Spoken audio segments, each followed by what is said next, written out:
Hello everyone, তোমরা সবাই কেমন আছো? আশা করছি সবাই ভালো আছো। আমিও ভালো আছি। চলে এসেছি নতুন একটি মিনি ব্লগ নিয়ে। আজকে সকাল সকাল উঠে বাসি টাসি কাজ টাজ করে রান্না বান্না করে সকাল সকাল স্নান করে ঠাকুর ঘরে চলে এসেছি।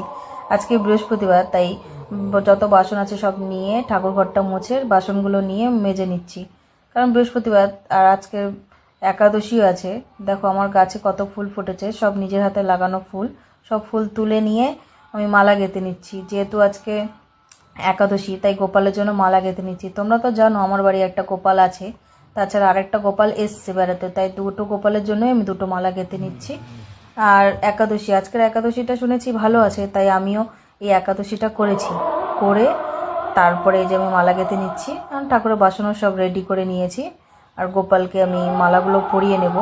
তার আগে আমি ঘট আর আম পাতার যে আছে সেটার মধ্যে আমি 5টা ফোঁটা দিয়ে ঘরটাকে দুব্বা আর হলো ধান আর তিল দিয়ে আমি ঘরটা বসিয়ে দেব।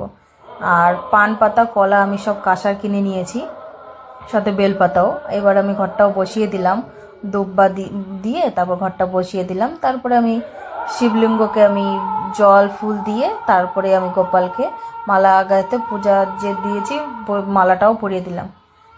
আজকের ভিডিওটা আমার এতটুকুই। যদি ভালো লেগে থাকে লাইক কমেন্ট শেয়ার। দেখা হচ্ছে, টাটা বাই, নতুন একটি মিনি ব্লগ নিয়ে। চলো বাই।